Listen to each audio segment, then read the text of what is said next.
Welcome to another episode of Seattle House Mafia's Industry Interviews. I am Phil, your host, and today's guest started collecting dance music mixtapes in the early 80s, and his love for dance music only grew, working as a bouncer and a security guard at some of Seattle's legendary rave and after-hour venues. In the mid-90s, he was introduced to San Francisco house music and the house scene, which included JJ, Julius Papp, David Harness, Doc Martin, Mark Farina, and DJ Noble, just to name a few. Starting as a promoter, his first love was creating the party, which later evolved into creating the soundtrack for the party as a DJ. Don't be fooled, though. This dude will outdance, outsweat, and outhype you. Even if you don't know him, you've likely heard his signature, "Come on, Seattle." Yeah. Please welcome Darren Monroe, a.k.a. Pappa T. Thank you. We're going to refer to you as Pappa today. Thank you. I like it so much, Phil. I feel like I get nice permission to be able to call you Pappa. That's great. Oh, it's an endearment, man. I it. appreciate it. It's out of respect. I know not everybody they already have a Papa, but when somebody does say Papa, it just makes me smile. I like it. Yeah. I like it. How you doing, man? I'm doing well. Birthday week, birthday month. That's right. We were just talking about that. Yeah, I'm turning the wonderful age of, and I like to say it, 57. So it's 57's good, man. Yeah.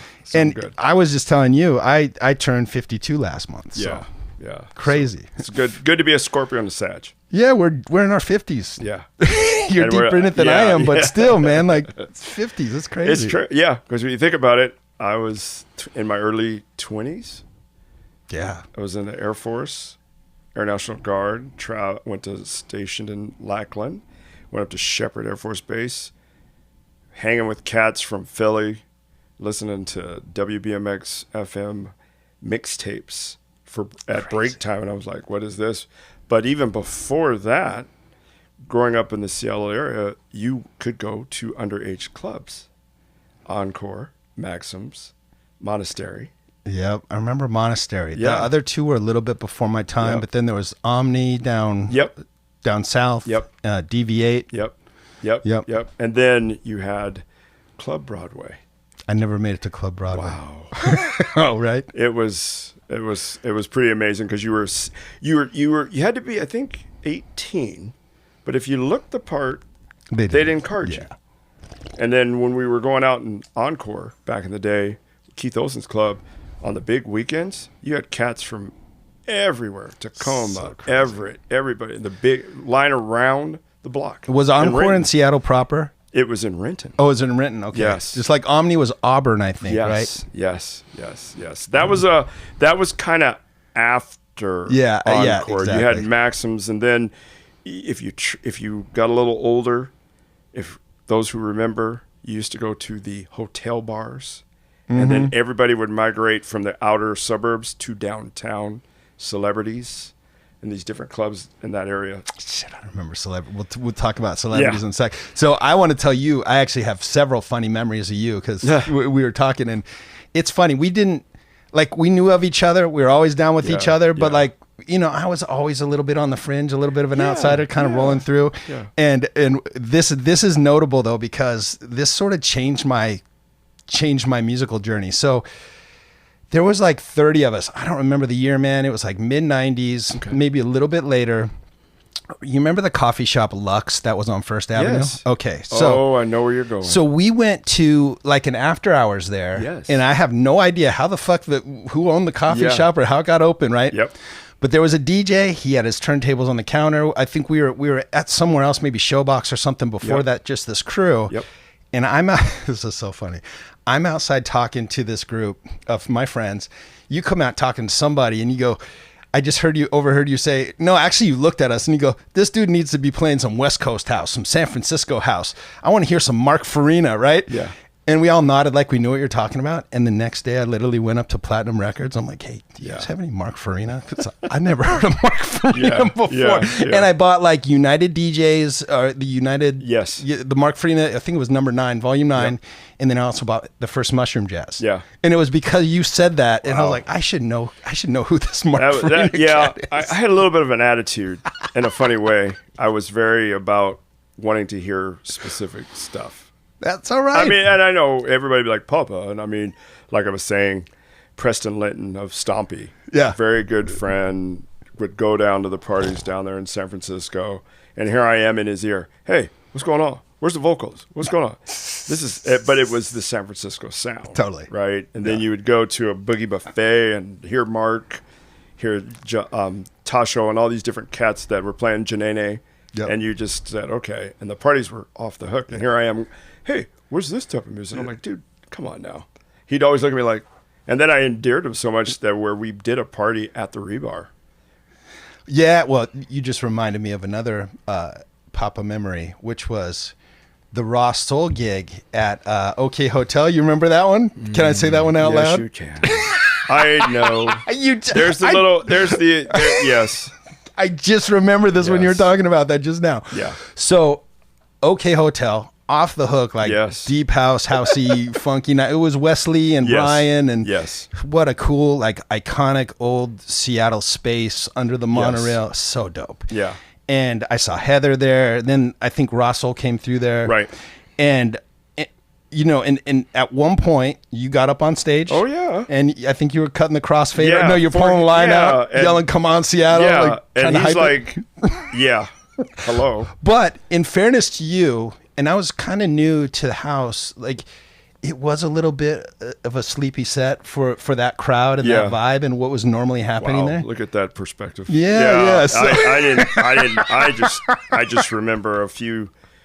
Did you get some heat for that? Yeah, I did. There's a couple of sets. If we're going to be revealing here, sure. I'm mature enough to. There was a Mark Farina set one time. There was a Derek Carter set one time. Oh shit! And they knew me, but Derek, I remember I got restricted from being in the DJ booth a few times because I'd come up over and they knew, but it was like I never did it to Doc. But yeah, Mark. I mean, I was on restriction with Mark for 2 weeks after. Were you really? Yeah, so he had glasses and they had broken. And then the next day, he's like, "Do you remember breaking my glasses?" And I was like, "Oh my God, I'm sorry, Mark." So yeah, those days. So you know who will remind me about that? Who?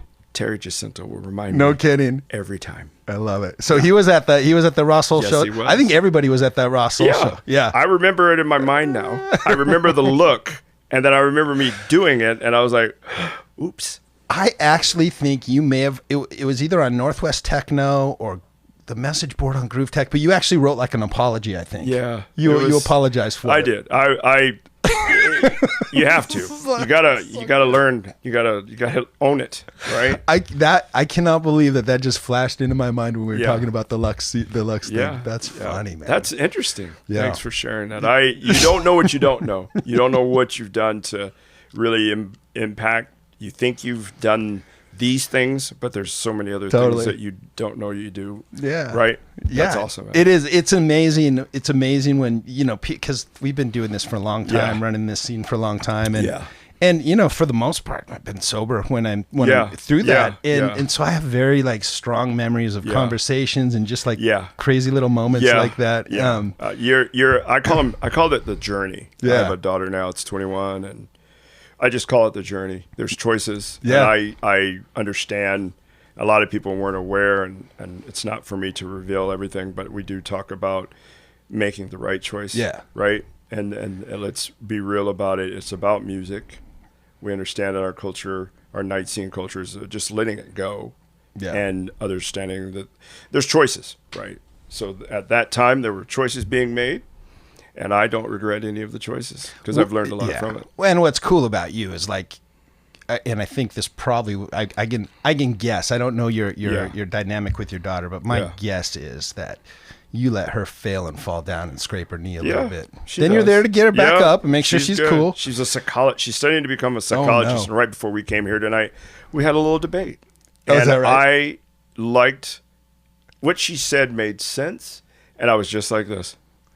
But 2 or 3 years ago, before the college experience, you have a teenager, and then you're like, ha. But yeah, she's very much like her mom, and strong, independent, smart, all that good stuff. So yeah, we've been blessed to have a very nice individual making a positive impact with others. Well, and this is the other cool thing about doing this is because you sent me some just some bullets. And, Yeah. and the fact that you've been married for 25 years, you Plus, got a 21-year-old daughter. It's nutty when you put that out there. I know. And cats look at you and they go, and I know I'm getting older, right? Yeah. You're blah, blah, blah, blah, blah, and I'm 25 years, and I'm watching, I'm observing, and some of the cats just pause, and they're really going, geez. And then I just grin that whole time. Yeah. It's all about time invested, milestones. This year is full of them. This right before the birthday. Oh, yeah. My mother-in-law's 99 birthday. 99. Yeah, she celebrated in November. My wife and I, 25. My daughter's graduating from high school. So I'm just like, me earning a USA Track and Field, the highest level of certification with them after a 4-year grind. And it's just empowering. And I make sure I stay grounded and humble. Yeah. And I express my gratitude to everybody. Yeah. And just that helps me. Yeah, there are times where I'm like, hey, wow. But then again, I look at it, what if I didn't do this? What if this didn't happen? Where would I be? So I'm very thankful and blessed to just be where I'm at right now. You're blessed, but you're putting the work in, and this is the thing that I think that I've learned from aging, and I've kind of come to, like I have a couple of rescues that I love like dearly. Yeah. Rescue dogs, and one of them's getting old. Yeah. And like you get nostalgic for the young version of him, but you're like, wait a second. Yeah.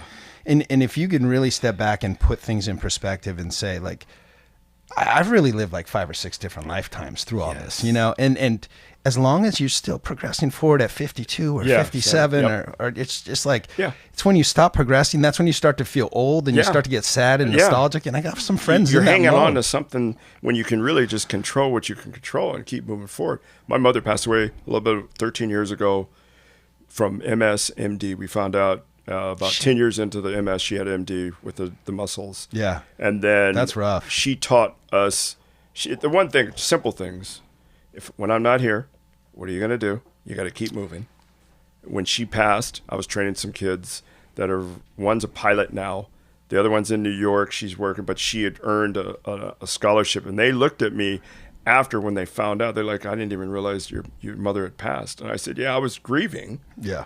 But she said, hey, you got to keep moving. And we have conversations all the time still to this day. She was an evangelist, and she's a remarkable woman. So yeah. And then my stepfather passed. My dad passed about 3 years ago.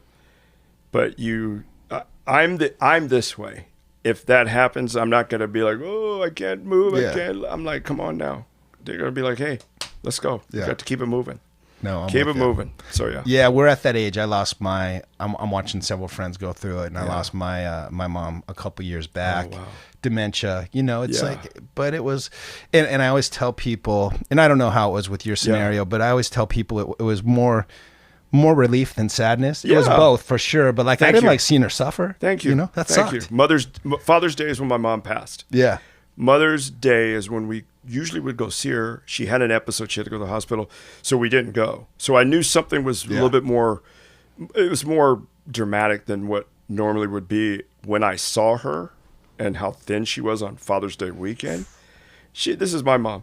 I'm going to get a B12, and then I'm going to do this. And we always would watch the playoffs. Yeah. So she and I are talking about LeBron. And we're having our conversation, and she's just sitting there, laying down, and we're just chatting. And then I looked at my mom and I said to her, I said, Mom, you've done everything. You have grandkids now. You see we're doing well in life. There's nothing you need to do. And we got the call because we were on our annual trip out to the ocean to Pacific Beach, my wife and I and daughter, and we got the call that she had passed early in the morning on Father's Day. Yes, it hurt. Sure. But again, the prolongment of the inevitable, you're like, yeah, but now she's in a better place. And she said if the body ever stopped working, she didn't want to be around. Yeah.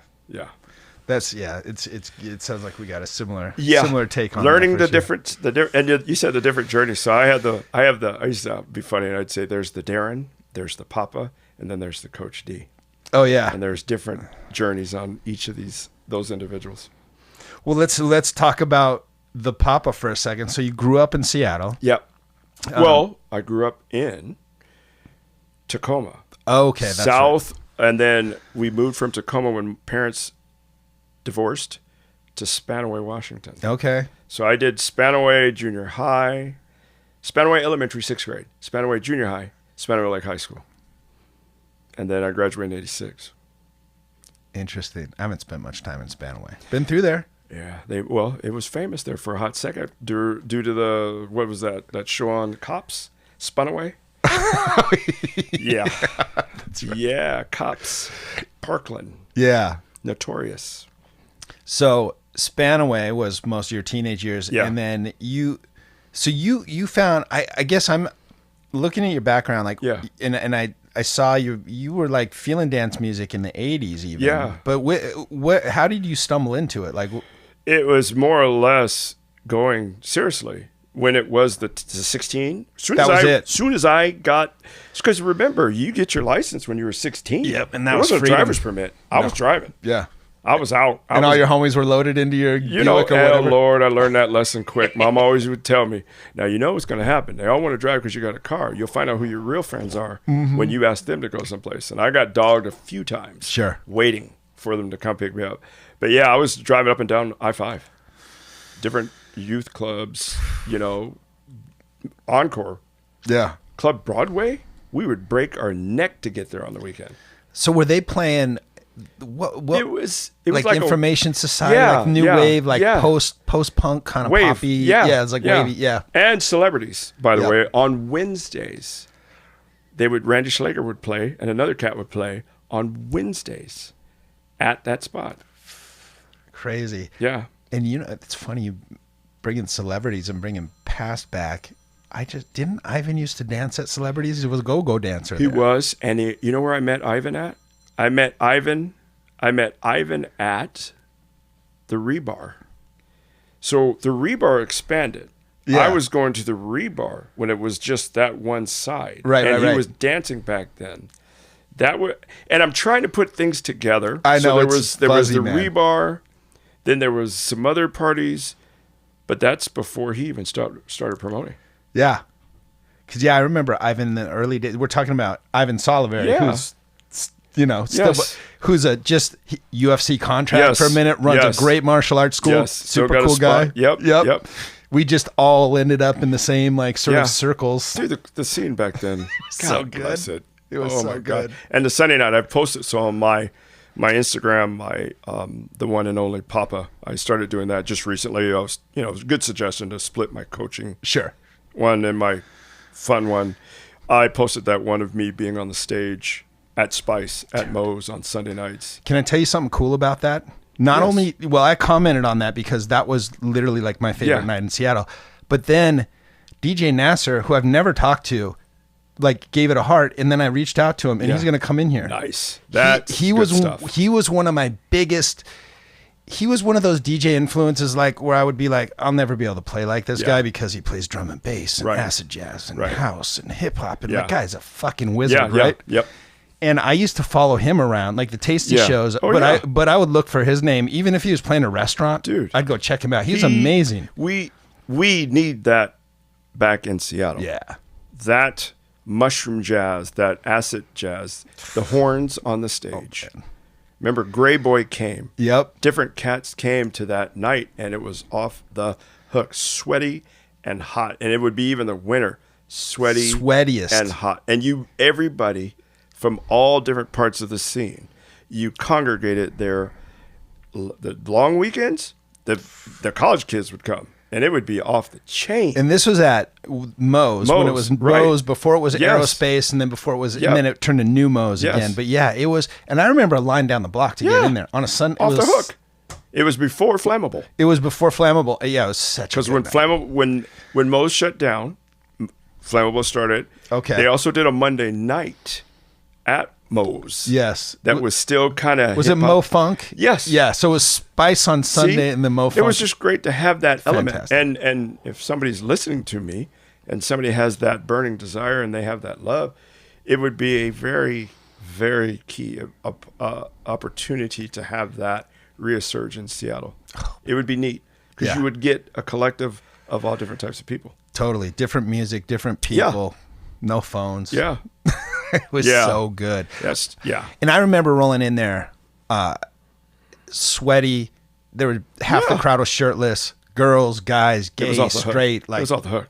It was just a serious get down. Like, it was so much fun, and the journey to be somebody in the scene started when I started bouncing for Mr. X. Okay.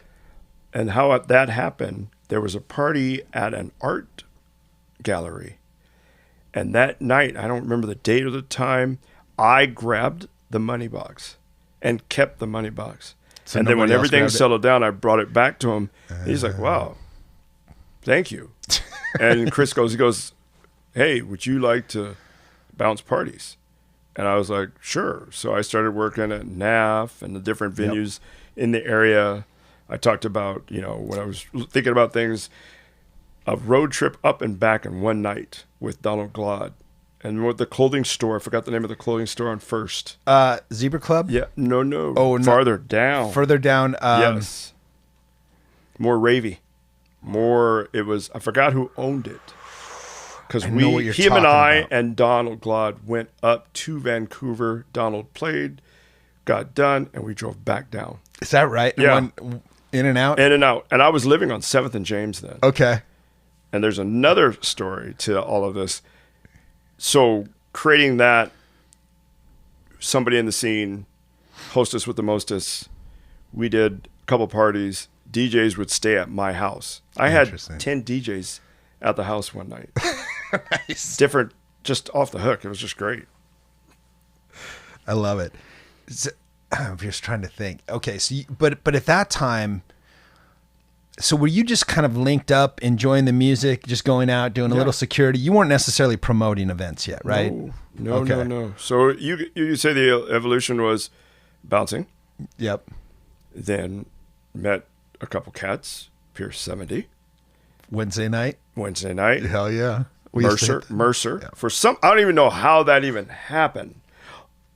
It could have been because of a mutual friend that had passed away that I knew from Tacoma up on 518. And this is the age showing now. I forgot the name, but there was a big funeral and I had helped him that night. I think it was Joey. I forgot the name, but it was sad. And Mike and I clicked. And then there was Andre and Eddie. I remember those and cats. And then and we were all just doing a certain thing. My mother had gotten a settlement from US West, so I was paying for trips down we were just having fun. It was a timing thing. Okay. I thought I was too cool for school.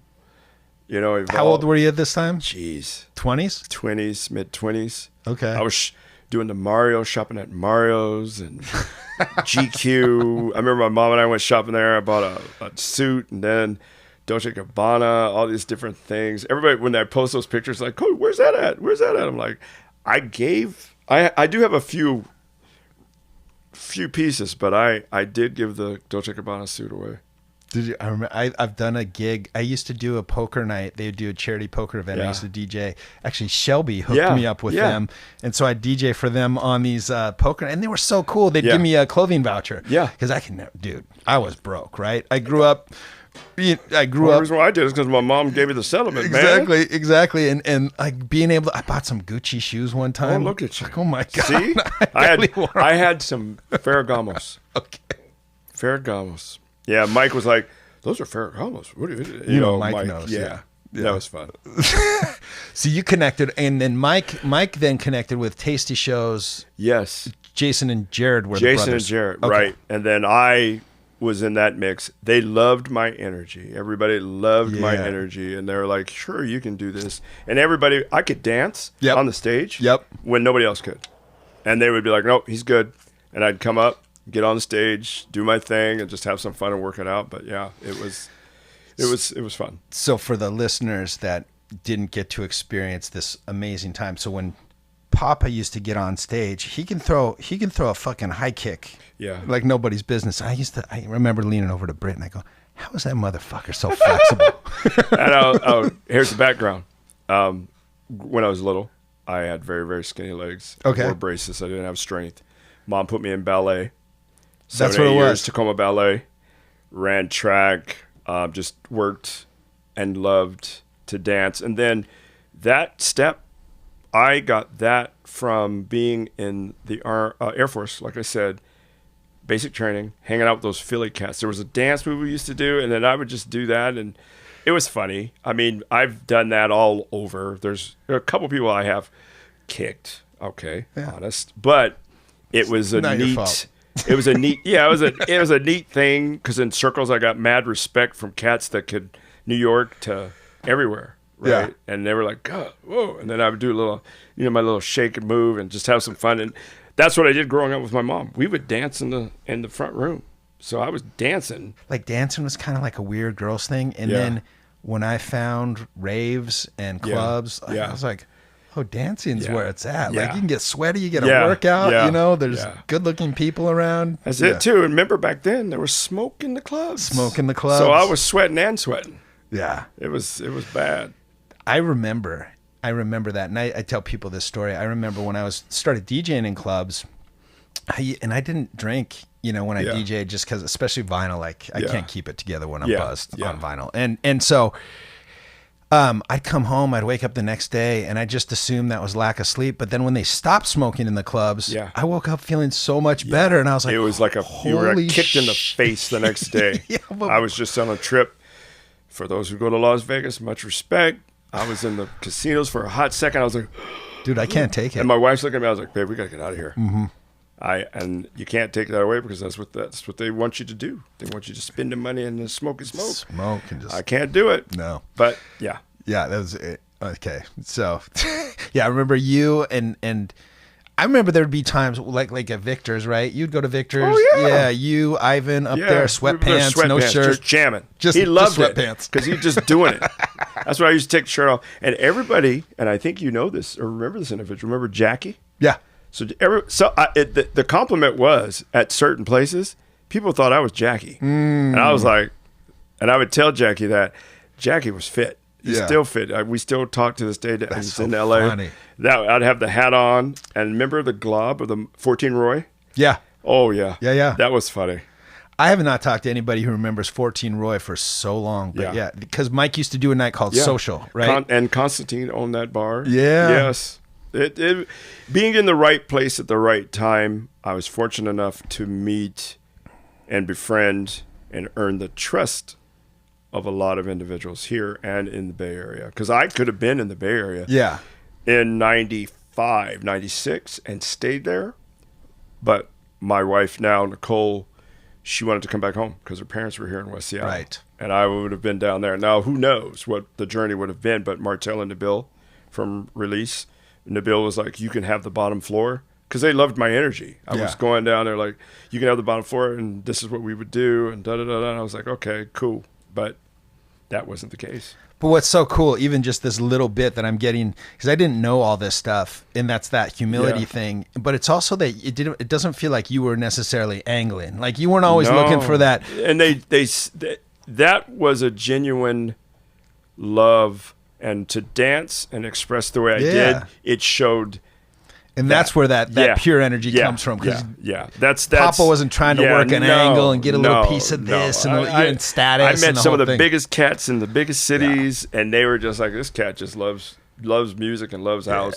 Meeting Judy Weinstein, she's talking to me, so what's up? And I'm talking to her about booking David Morales, and she's like, okay. And then I got a in line with Hector Romero, and he says, no, this guy's genuine. So it was great. And hanging with Doc.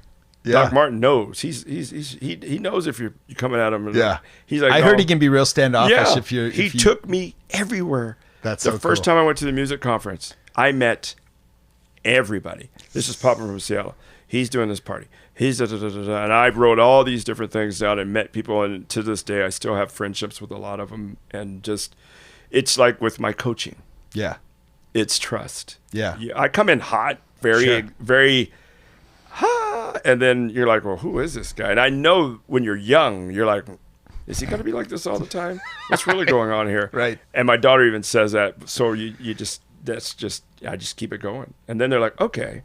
And then we warm up to each other. Yeah. And then I've earned that trust. And then it's like, and I always go like this. Do you remember when you first met me? I know what you were thinking. They start laughing. Papa, you're that. I'm like, Coach D. You're like, I was like, yeah, I know what you were thinking. Well, I think that where everybody's so worried about everybody else trying to angle on them these days, you know, for status, that when somebody does come across, and I mean, I even had a moment, because we haven't interacted that much. I even had a moment when we were messaging and email and texting back and forth. I'm like, this dude is either super positive, you see, or he's got a little bit of a, and it's cool either way, right? Yeah. And then I was like, no, he's just positive. That's why it's a good timing thing for us. Yeah. Because we've been like this. Yeah. And now, even those time with Shelby, you're like, hey, we're getting to know each other at a later age. Because I remember seeing you. I observed you. I observed a lot of people that weren't doing the normal. I was looking at, okay. And a lot of people think I am very extroverted, but I do get along with all types of people. Yeah. I get all, and the outlier people, those are the people I probably get along with the most, because this is me telling everybody and you this. I never, even though you think, I didn't feel like I fit in here. Because of the music and the style of music I liked. I wasn't hearing it, wasn't saying I was being biased of what I didn't hear, but I was like, and I told that to Nicole, my wife, and my mom just said, just keep being true to who you are. And I said, Mom, I feel like I'm doing well. People are coming out, but I still don't feel like I fit in, because I remember, again, I grew up in Spanaway, transplanted here to Seattle, and then made friends and created this, who I am today, recreated a person and then a father and then a coach. And a good friend of mine, Damon Conklin, the famous tattoo artist, Genius Tattoo, he and I grew up together. Wow. And we just celebrated his birthday, and he made that mention to me. And I said, Damon, that's funny you say that. You're very intuitive. I said, yeah, but understanding, it's not about fitting in. Yeah. You just do and be who you are. And that's what it's about. Dude, that is like a hard lesson. It took a long time. It does. Because you got to get real comfortable, uncomfortable in your skin. I mean, admittedly, it's probably took me into my mid 30s before I kind of started to like sort of figure that shit out. You don't need to fit in. Yeah. Yeah. I'm like, I had this, John Bolt's a good friend of mine, used to live here, lives in California. He and I have been counseling each other for over 10 years. You got to have those guys. Yeah, we've evolved from, the scene and to now we're like, do you remember we used to talk about that? Do you remember how we used to talk about that? And I said, guess what? We're there. We're good. Yeah. We don't need to do these things to feel comfortable in our skin. And it took a, I mean, I'm still on the life's journey, but God bless it, man. For sure. If I could, now there are some things I would change. There's a lot of things I wouldn't change. Yeah. But even my wife would even tell me, and she'd be saying it a different way. And I'm like, what? And now I told her this, and she said, there it is, honey. I'm like, well, maybe that's why you stayed with me so long, because you knew I was going to eventually find it. Yeah. And she's been with you through like 3 different versions of yourself at least, right? Yeah, and they're still there. She Even my wife. Yeah. Yeah. We met each other in April 20th. We both go back and forth. It was either April 20th or 21st. I was in San Francisco 2 weeks prior to that, meeting some of her friends. Interesting. And then it clicked at a party. Hey, we saw each other here. But we've been together since then, and it will be 30 years. 30 years. In April of this coming year. Holy Next year. Yeah. And I flew down. It was called Preparing for Darren. Really? Yeah, that's what she was doing, her good friend Sage. And I flew down and stayed, and yeah, it was, the scene was the end up 10:15. It was just another world. I got to experience that actually with Sangdo in probably early 99, 2000. Yeah. We went down, we followed, so Miggs had a pool party in Oakland. Yes. And then we went to 10:15 that night. And then we went to End Up. Yes. And Miggs played at every place. Yeah. So it's so dope. So I have a quick story. Yeah. So I met Miggs right when he was working that out. Andrea Lecty, a good friend of mine, of Preston Linton. Hey, my friend's coming over. Miguel Miggs, Papa, you should listen. You should meet him. And he came and met him. And this is before he was early on. Yeah. Early on. Still a handsome man though. Yeah, back then, yeah, right? just early on. Hey, where you from? And we're chit chatting and talking. And now when we see each other, he said, "Dude, it's been a long time." I said, "Yeah." Remember the front room? Remember? He said, "Yeah, I remember that." I said, "Yeah, it's been a long time." What a trip. Yeah. Yeah, San Francisco was the source, man. When it was going. It was. When it was going. It on. was. It was. I'm sure it's still got. It's still going. Like I was saying, they have their daytime parties, they have their nighttime. There's different crews. There's Oakland. There's Patrick Wilson and his crew. A little bit of New York flavor. You got David Harness. You got Julius Papp, and there's others. It has changed. The End Up has changed ownership. Carl Hankin owns the building, but the woman who owns the club, it's different. I mean, things are going to change. Yeah, of course. Right, but I remember the closing weekend of the End Up. It was supposed to close. And we were down, Dr. Winky, the owner of the Oz. I befriended him, his wife. The club was supposed to shut down Friday, Saturday, Sunday. The club was packed and it never shut down. It didn't close. We were going down and you got to be, if you end up, you know where you're at. If you end up at the End Up. It was so good when we went, and I just remember the sound even in there. Like, oh yeah, I could talk to you maybe a little bit louder at this volume, and the bass is just like boom, vibrating. It was on. But the sound was so good, and I haven't been in an environment like that where it was so clean and so. You have a bongo here. Yeah. The drums, the bongo players in the afternoon. It was off the chain, and then Sound Factory. Now the Sound Factory. I've never been. Oh my goodness. Lord Jesus. It was all about the sound at the Sound Factory. So good. I saw Frankie Knuckles there. Okay. Wow. Just bass going through you. We could talk like this in the middle of the dance floor and the system is off the chain. You know, I was talking to Trent Vaughn about this. Yes. You know, and I think part of it may be too that there's so much sound forward now versus being surrounded. Like the sweet spots aren't the same anymore. So I would say, not to put down what I experienced in Seattle, everything was front sound. Yeah, it's all that front sound. Okay, so here we are. We befriend Angel Moraes. Angel Moraes, God bless his soul and rest in peace. He, understanding what he designed and what he worked with and those who he came up with in New York, he was designing systems, $1 million systems, sound systems. And when we went in 2000, my wife and I, when they were changing over the century to 1999 to 2000, everything was supposed to crash. We were at Club Stereo in Montreal for that. My goodness. We brought the new year in. Yeah. It was 4 a.m. We go outside and the line is down the street. Wow. And Club Stereo was all about Club Stereo. David Morales was playing. It was nuts. I will never forget that. It was the sound system. I'm always going to talk about the sound, but there's been venues I've been to where I still remember, and you see me now, and I'm just like, yeah. Yeah, and there's people that put in work to do good sound in Seattle, but I haven't experienced some of the things that I've experienced in the past. We've heard good talent over sound. Yeah. That next day you're good, but when you hear good sound and good talent, it's crazy. It's another. You're just. And I can smiling. imagine Morales too, like the way he plays. He has to have it, and they're doing those powered. They're doing powered monitors. Mm-hmm. So self-powered monitors. That was on their writers at that time. I never experienced that when I booked him at Aerospace when he first came to Seattle. Self-powered. Okay, what does that mean? And I'm getting explained. Okay, we got that for you. And then hearing him. Yeah. And then hearing Aerospace, I was like, oof, these guys play. They're in it. So it was good stuff.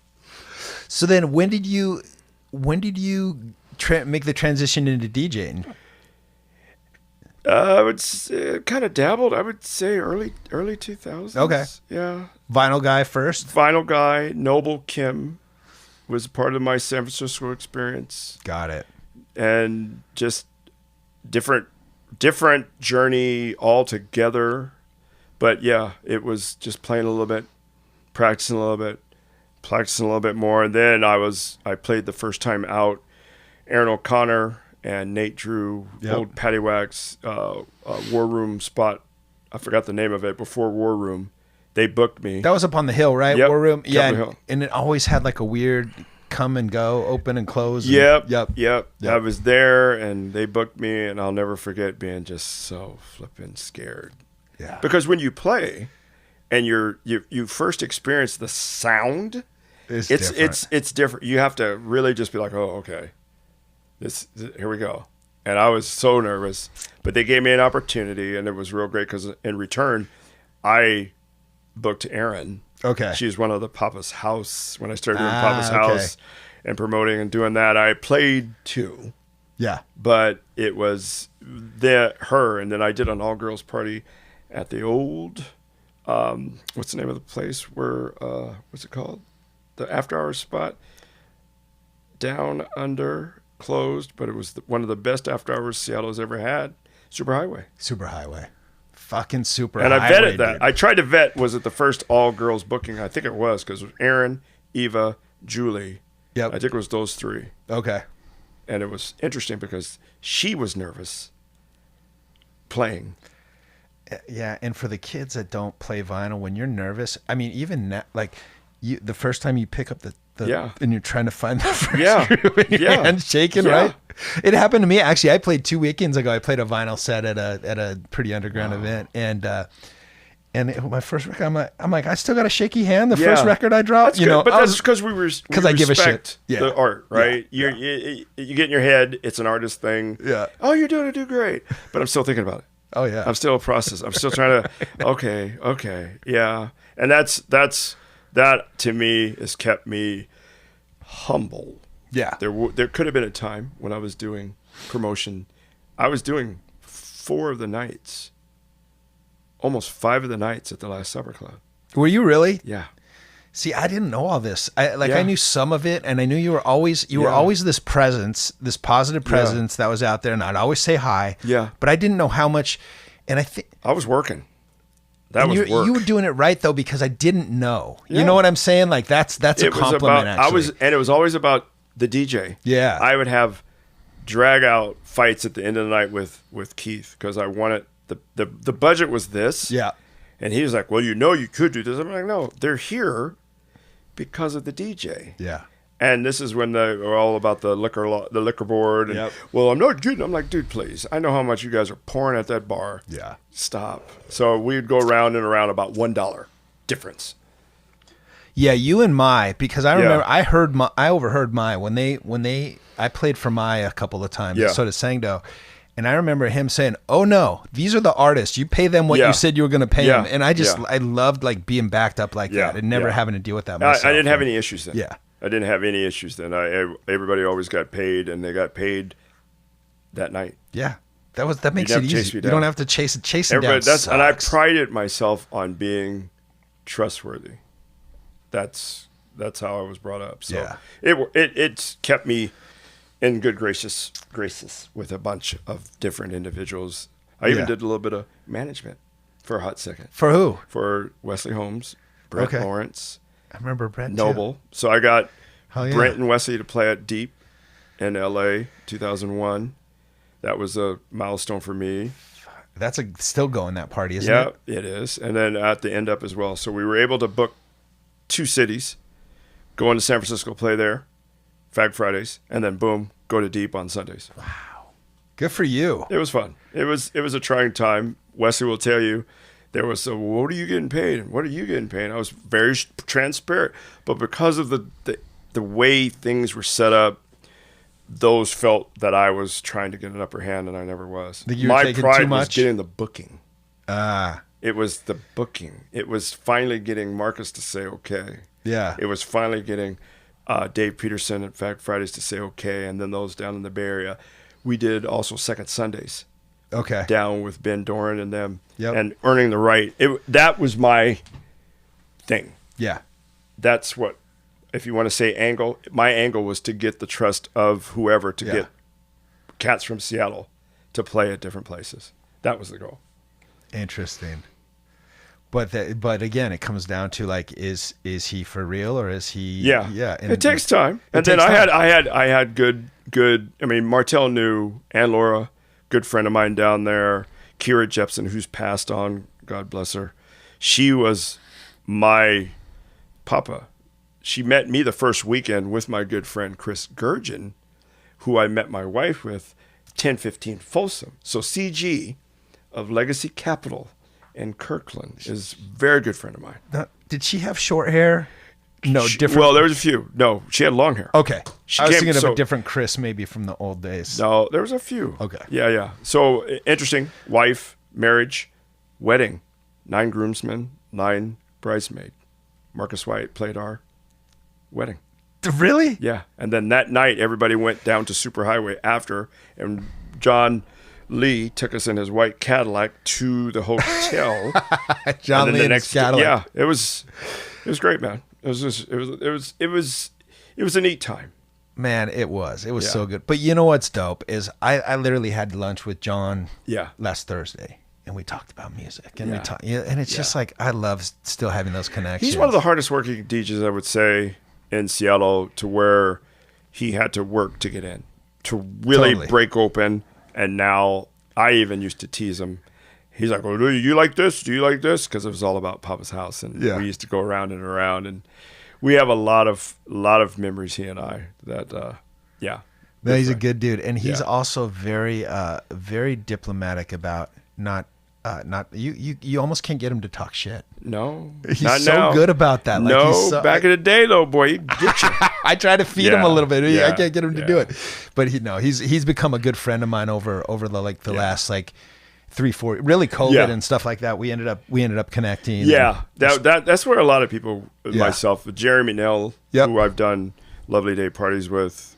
We started doing those right before COVID, daytime party, and we've done corporate stuff. We've done weddings. Yeah, is he a DJ full time? He is a DJ, corporate DJ. He's doing his thing, and now he's even got the talent of remaking bikes. I've seen that, yeah, dude. So I don't know Jeremy that well, but I've seen him play. He's a good fucking DJ. We did a after hours party. That's that picture of me. If you've seen it, I call it the mothership picture, where I'm like this in front of some CDJs. Okay, we did that at after hours spot. His sister used to do down in Portland. They got us to come down there and play, and it was a neat opportunity. And man, we had a good time. That's cool. Yeah, it sounds like he's staying creative with the bikes and that, because I check out his bikes on. I'm like, I don't need those a bike, clean, but those man. look really I know. cool. I told him I want to get a. There's a young man friend of ours, family. I reconnected back up here in West Seattle, and his dad had BMX bikes, a cruiser, and I used to race BMX in Sumner. Me too. I was like, is that the Sumner track? Yeah, I was like, same. I'd like to get a bike just to get a bike. The BMX bikes are so fun, man. Yeah. They hurt my back now, but they're so fun. That's why our legs are so strong, because we did the bike-a-thon and we rode everywhere. These kids now, man, are doing electric bikes. And, they got little scooters. Yeah, I'm like, you gotta put your quad into it. Yeah, man. you especially take those hills. Yes. Yeah, once you can take those hills with that one gear. Yeah, remember? Yep. That's fun. Yeah, so funny. Yeah. Well, dude, I mean, what are you working on? I know it's your birthday week, right? Yeah. You got a gig next weekend. Yeah. Well, this weekend. Or this weekend. Saturday at I don't know if this will be out by then, but the 30th, right? Yeah, but it's all good. It's just working on, I would say, just respecting the art of being a DJ. Yeah. Getting back to that a little bit more, because of the grind, like I said, getting the certifications and work. There's a part of me that misses the music and the dance. And that is a part of me that I grew up with, and I share that with my wife, and she understands. Yeah. It's like New Year's. I might go to Portland because Mark's going to be down there. Then again, I might wait. And then him and Heather are playing up in Vancouver for Nordics.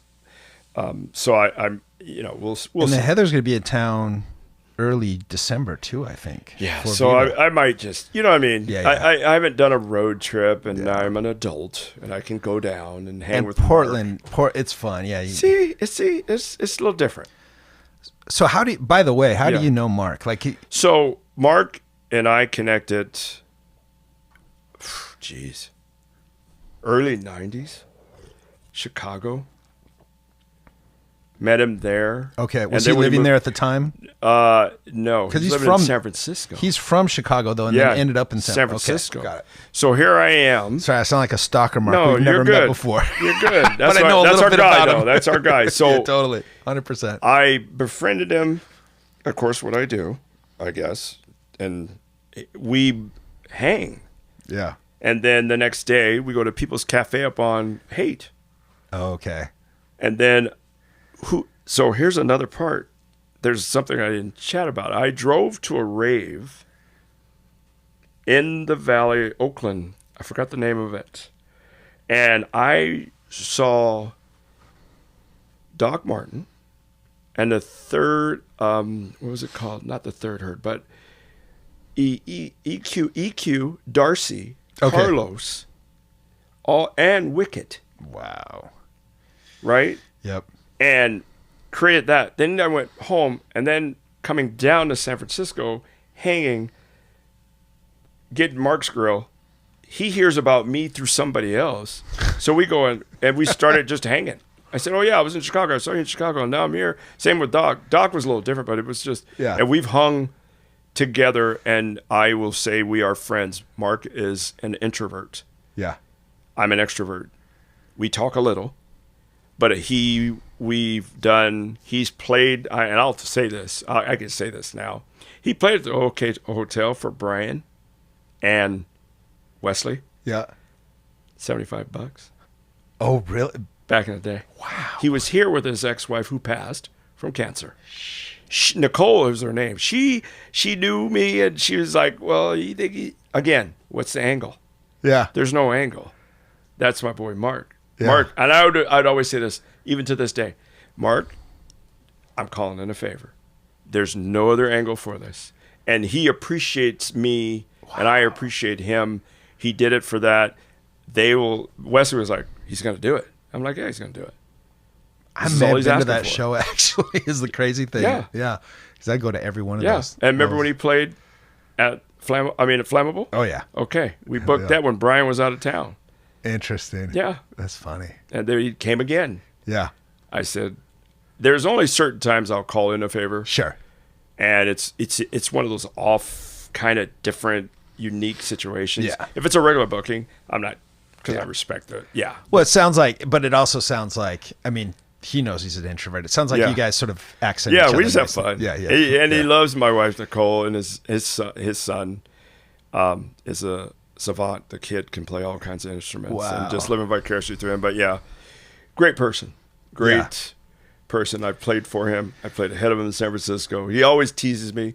You can't hang with this house music. You can't hang with this. This is too deep for you, Papa. I'm like, man, please. Bring it. And then the Mushroom Jazz is on Monday nights, like the Spice here. Yeah. Mushroom Jazz in San Francisco. I never got Dude, to I'm trying to tell you, bro. You go to a Monday night, and we could go back in the time machine, and I put you in that sweatbox in the back room. Marcus Wyatt, David Harness, Ruben maybe, but Mark Farina doing Mushroom Jazz for 3 hours. Cats. It gave me goosebumps, Yeah, man. just off the chain. On a Monday. On a Monday.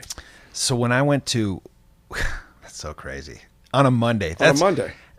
This is the thing that's kind of broken with my brain is back in the good old days we're talking about, right? Yeah. But like, and I mean this with all respect and how the things have evolved today. Right. Like I'm not sliding today. Today's different. There's some things that are a little more formulaic, some things that are a little surprising in a good way. Yeah. But like back in the day, you could go out to Spice, Mo Funk. Yeah. And then what was going on Tuesday had a little bit. I Victor's. forgot. Yeah. Well, there was a little bit of an off. Breakbeat started creeping in. Remember? Yeah. That was off the hook. And then you could go to Pure 70 on Wednesday, or if you wanted to do something a little more straight laced, you go to Da Vinci's in Kirkland because it was. And then, or you could go up to Sharky's up in the show. That's right. And then Thursday was Victor's. I think. Yes, that was a house night. That was a spot. That was. Oh my gosh.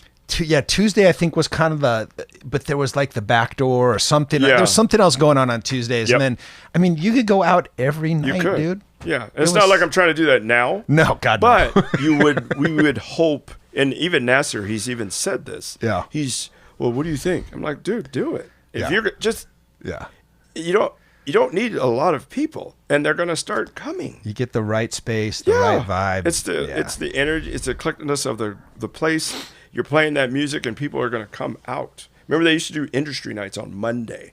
That's why that mofuck was cracking, because a lot of people weren't working. Yep. And it was the place. I remember Mike Mercer was always had this business plan. This is what we're going to do, and this is why we're going to do it, because we're going to attract this. And I love Mike because he was always thinking.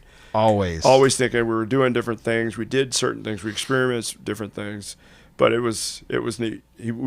When I took him, we slept in one hotel room when we went to the music conference. Him, Andre, Eddie, we just hung.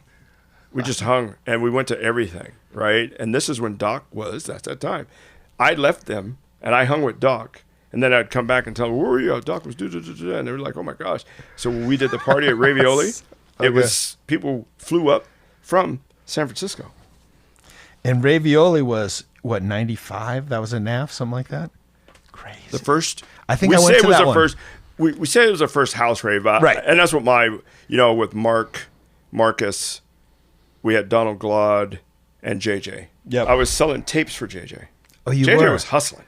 Dude, he still hustles, man. Oh, yes. Yeah. Good friend. He was always like... He's cool. And I remember there was a thing. I went up to the store, and I came in, and they said, well, Papa, we got this...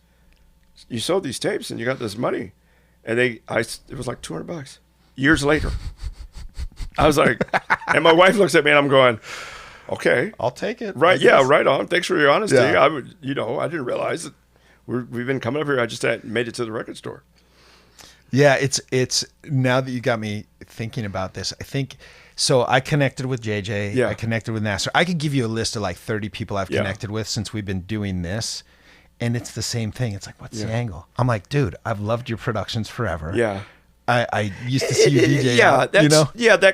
That's crept up because people have been burned. Yeah, for sure. Right? Taking advantage of. And I've heard some of the well, that was my track. And now they say it's their track. And it's been remixed. And I'm like, I didn't get too far down in that. Yeah. There was a couple cats with Defected that came right now. It's because it's my age again. I always say this, but I can't remember. But I remember they were like, well, Papa, would you manage me? You could be my West Coast manager. I've been approached that, and I was like, maybe, I don't know, because I'm getting burned. And I'm like, well, it would be great. And I took it on locally, but having it at that level, I wasn't ready to do it at the time. Yeah. It was probably the right decision. Yeah, too. A little bit more drama than I needed.